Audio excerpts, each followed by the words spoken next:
So what is it that you do for a job and how much do you earn? So I'm a company director of an engineering firm. So we'll go about the streets doing setting out and things like that, and I have engineers working for us as well. Can't really answer how much I earn, because it's being the director, you never know, because it works on shares and things like that. So. And how did you first get into that job? So I did go to university for a different role, but I ended up getting on an apprenticeship.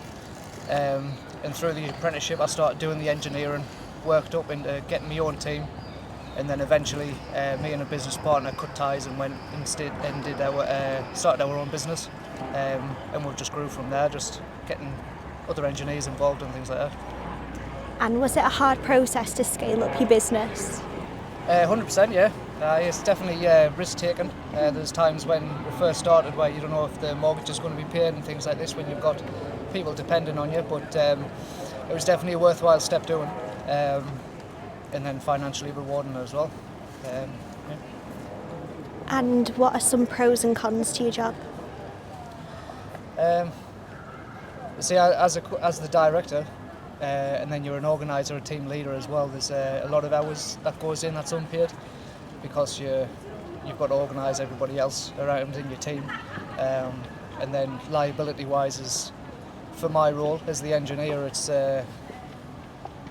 quite difficult, because you're always to blame, because you're front line setting out and doing everything, so if there's any problems it always comes back to you, so that's definitely a con. But rewarding wise, it's good to see projects that you're starting and finishing, and then it's rewarding being a team leader as well, and building other members of my team so that they can be a leader as well.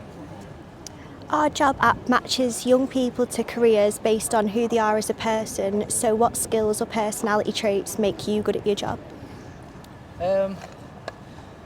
Hard working and conscientious, I think. It's a role where you've always got to be switched on, you've always got to be thinking ahead as well, and routines, and working to formats where if you follow the method statements, you should always,